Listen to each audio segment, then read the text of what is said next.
The world is too beautiful for you not to travel and see it. As a travel creator, sometimes I visit places that leave my jaw open.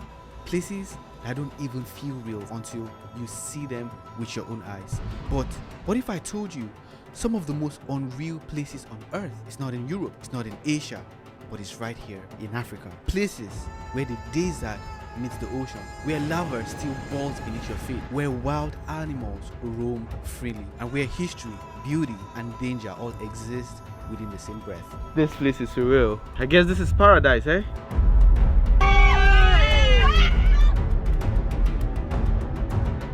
When you think of Africa, you think of heat, desert, and sunshine.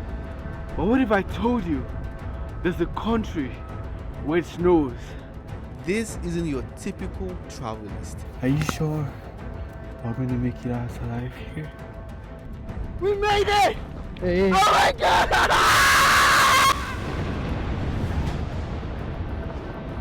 In today's episode, I will take you and show you 10 unreal places in Africa I have personally visited myself, and places that I think you should visit before you leave planet Earth. And trust me, the last one will completely surprise you.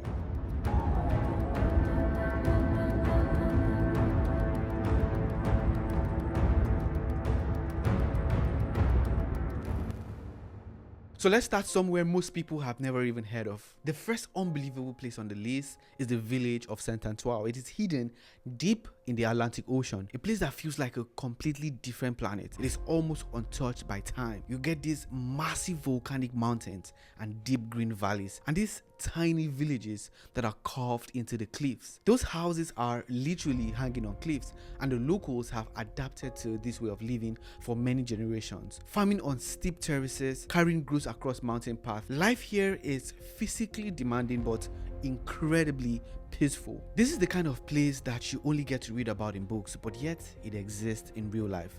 It is one of the most dramatic landscape in Africa, yet it is barely touched by tourism, which makes it very special. You need to drive through these narrow winding roads, and it is very scary when you're in the car. But trust me, see, one of the most breathtaking places that I have visited. When I visited, I saw people living here that probably don't even care about what is happening on the internet, because last I remember there wasn't even internet, right? It is a reminder of how simple and disconnected life can still be in some part of the world. If you visit here, you can hike through the clouds, past the farmers living off the land, and witness a raw, untouched way of life that feels almost frozen in time. But if you think this is wild, wait till you see what happens when the earth literally starts boiling. This is Doinyo Lengai. It is known as the Mountain of God by the Maasai. This is Africa's most unique active volcano, and it's one of the rarest geological wonders in the world. Unlike other volcanoes on Earth, it erupts a rare type of lava. It is called nitrocarbonatite, which is much cooler and appears black instead of glowing red like typical lavas. It's making it the only known volcano on Earth with this kind of eruption. That alone makes it scientifically and virtually unique. You don't hike these mountains during the day, or you're going to be completely burnt by the sun and the heat reflecting off the volcano's rock.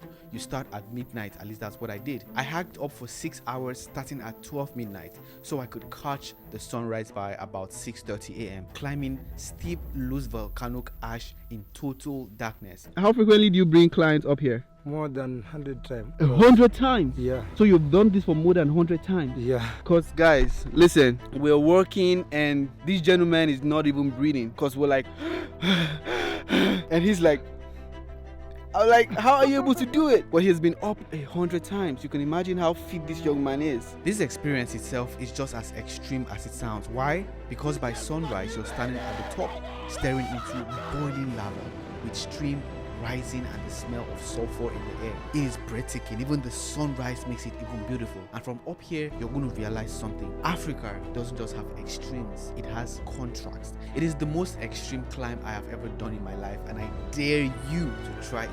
It is raw, it is dangerous, and deeply spiritual, combining geology, culture, and adventure in a way that makes it one of the most extraordinary places in Africa.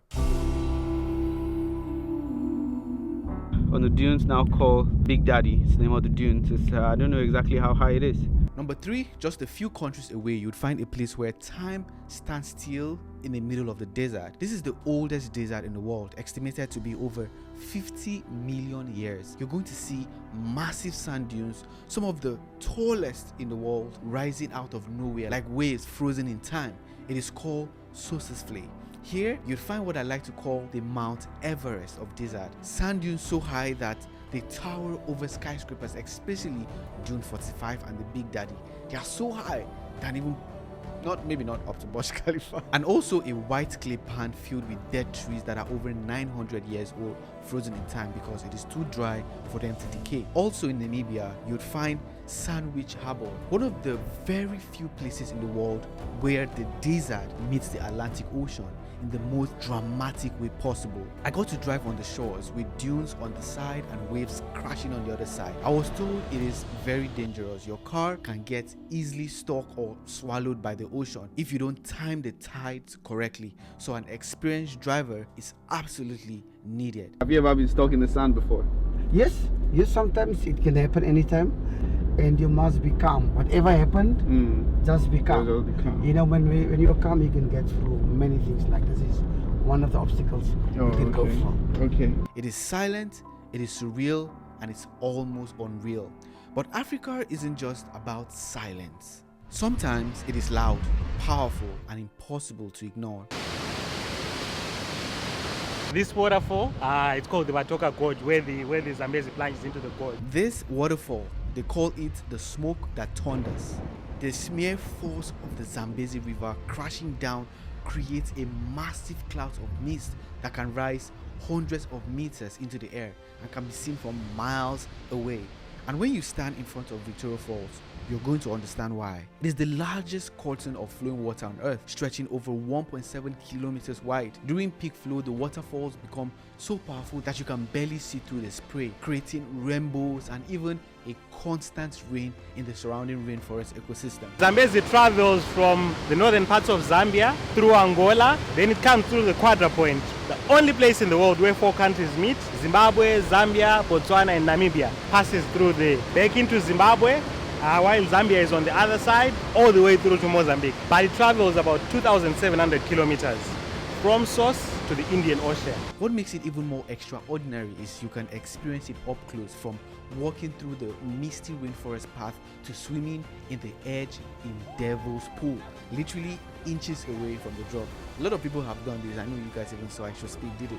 This is making Victoria for one of the most impressive and dramatic natural wonders in the world. But water isn't the only thing Africa does at a massive scale. Beyond the falls lies one of the greatest wildlife spectacles on earth.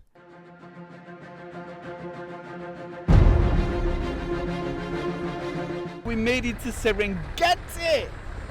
All right, you can see Serengeti National Park. Let's go see the big 5. This is Serengeti. It is where nature tells its rawest story. Every year, over 2 million animals migrate across these plains, a phenomenon known as the Great Migration, the largest land animal movement on Earth. Wildebeest, zebras, gazelle, and other animals moves across this plain in continuous search for fresh grass and water. But it's not just the scale, it is the raw, unscripted drama of nature.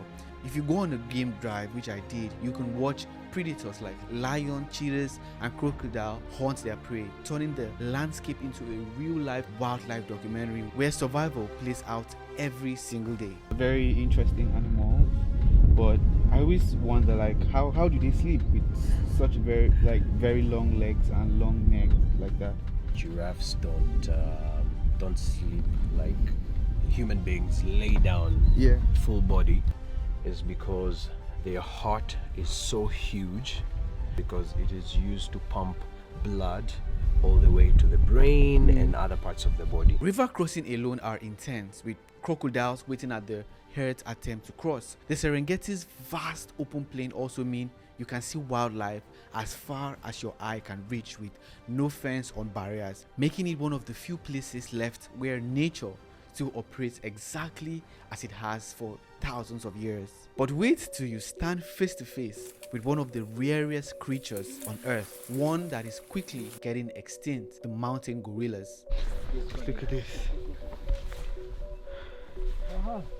These guys don't even pay rent. Just living rent free, free food, free shelter, free everything. Isn't that amazing? I know, right? Yeah. Deep in the forest of Rwanda lives the mountain gorillas, one of the rarest and most intimate wildlife encounters on earth. They can only be found in their natural habitats in Uganda and Rwanda. What's their everyday life like when they wake up in the morning? Like, what did they do up until evening? Normally they wake up around 6:30. They move from nest, feeding. They may stop feeding and have fast napping time, and that nap may have like 40 to an hour. After that nap, they can start feeding, moving. Then around 3, they also have second nap. I hiked up the Volcanoes National Park and then I came face to face with this species that shares about 90% of our DNAs with humans. These critically endangered primitives live in a misty forest of the Virunga Mountains, and tracking them requires hiking deep into the dense jungle with expert guides. And yes, the permits cost about $8,500, so it is reserved for those who can afford it. But the moment you see them, everything changes. Mountain gorillas do spend much time feeding. Like a silverback that has about 450 pounds. He may eat every single day 15% of his weight. What makes this experience truly special is not about seeing them, but the moment of connection. Watching a silverback gorilla lead his family, seeing juveniles play and locking eyes with a gorilla, that feels almost human. It is powerful, emotional, and unforgettable, making it feel less of a typical safari and more of a once-in-a-life encounter.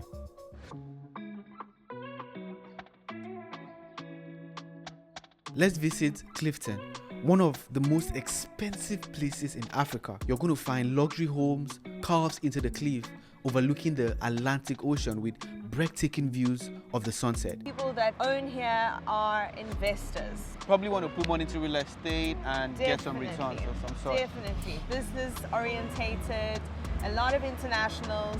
It's difficult for the locals to actually keep up with the property prices in this area, particularly because it is such an international destination. Here you'd find a street called Netentils Road, which is often compared to the Billionaires Road in New York. It's the most expensive street in Africa. Some properties here are worth $20 million in Africa. Yes. This neighborhood, your average price per property is about 20 million. 20 million would get you a decent four bedroom, three. Not even. So it's not even going to get you No, if you were looking for anything over 3 bedrooms, you're looking at closer to 50 million. It feels like a completely different world from everything you've seen so far. It is clean and very, very ultra luxurious. You wouldn't even believe a place like this exists in Africa, because some people believe that Africans live in huts. No, we don't. But behind Africa's beauty and luxury, there is a deeper story, one that shaped the world. Oh my God, 50 people stayed in this room.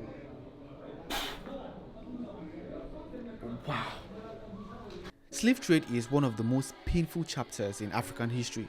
Gori Island in Senegal and the Cape Coast Castle in Ghana stands as a powerful reminder of the transatlantic slave trade. These sites were major departure points where millions of Africans were held in dungeons before being forcefully shipped across oceans. And guess what? They never returned.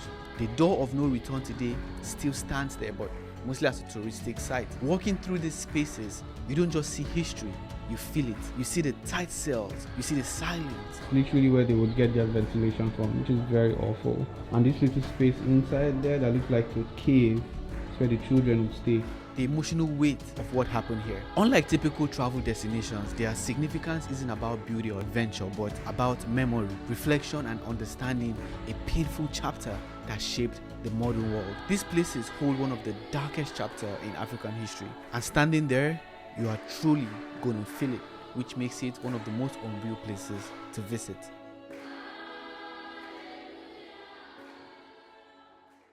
So right here is the entrance into the tunnel. right? Where you can spend over like what?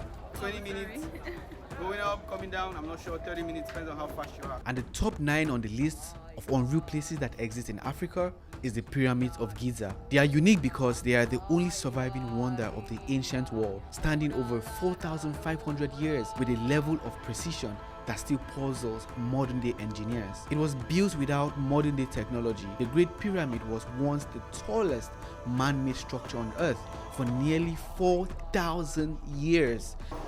Would this thing fall off or no?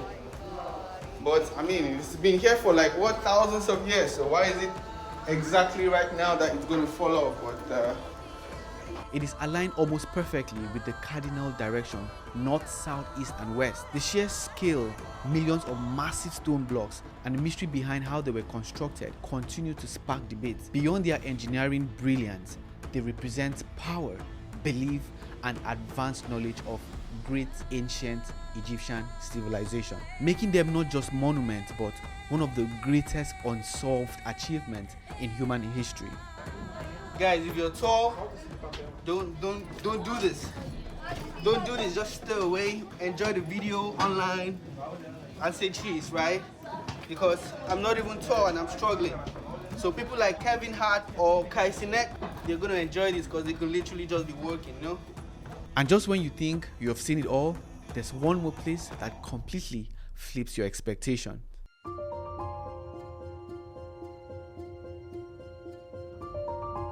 The coldest country in Africa. Yes, there is snow in Africa. Lesotho is unique because it is the only country in the world entirely above 1,000 meters in elevation, which then makes it the coldest country in Africa. Sometimes most people never expect that it snows in Africa. Yes. When you think of Africa, you think of heat, desert and sunshine. But what if I told you there's a country where it snows? People actually go skiing and the temperature can drop below freezing level, averaging about 1.6 inch of snow. This country is nicknamed the Kingdom in the Sky because of its high altitude, over 1,000 meters above sea level at its lowest point.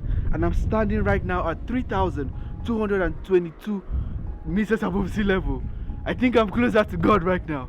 During winter, temperatures drop below freezing and snow regularly covers all of the mountain and sometimes the cities, creating landscape that feels more like Europe than Africa. You'll find locals riding horses through snowy highlands, wearing traditional Basotho blankets to stay warm. Ask him, does it get very cold here or do they see snow here? Yes, even yesterday there was a snow covering the mountain, even some 2 years back. Yeah. Yes. Okay, guys, it's so insane. Like right now we are at what? 6,000 and above, like above sea level, so it's quite high. So here they will use horses for their transportation. Oh, he doesn't like me. Hey man, pole. Okay. It's cool. Yeah. Next. And then they wear like the thick jackets. This one to cover themselves. Blanket. It's a blanket. Oh, okay. It's a blanket to cover themselves. Yes, here we wear Basotho blankets, but in Europe you're probably going to wear a jacket. And yes, you can even ski here at AfriSki, one of Africa's only ski resorts. It completely flips the common perception about Africa, proving that the continent isn't just hot deserts and savannas, but also home to high altitude, winter landscapes, and feels completely unreal. From boiling volcanoes to frozen mountains, from ancient history to modern luxury, Africa isn't one thing, it is everything. If you want to watch the full videos of these places I visited, I will link them below. And if you want a travel guide that you can download that will direct you visiting every of these places that we mentioned, I'll also link it in the description. Make sure you subscribe to Uncut Steven. Tell me what kind of videos you would like to see from this other channel so we can make more of that. Until next episode, I'll see you soon. Alright, thank you guys for watching this video to the very end, but I have a very good news for you. If you want to learn the art of making travel videos and you want to make it your full-time job where you can do this, have fun, while you're monetizing on your creativity. You guys know, like, I'm a full-time YouTuber. It seems like it's a dream lifestyle, but it is something that a lot of people don't know how to do. So I created a course, and so far I have over 80 students that have signed up and are already going out there and telling stories and succeeding in their own little ways. And I want you to join all. So look at the description section. You are going to see a link, so just click on it so you can enroll to my academy. So I get to teach you how I make travel videos, how we make money, and some of the things you would never see unless you come behind the scenes inside of my class. Okay, thank you for watching, and for some of you that choose to click on that link, I will see you in the class.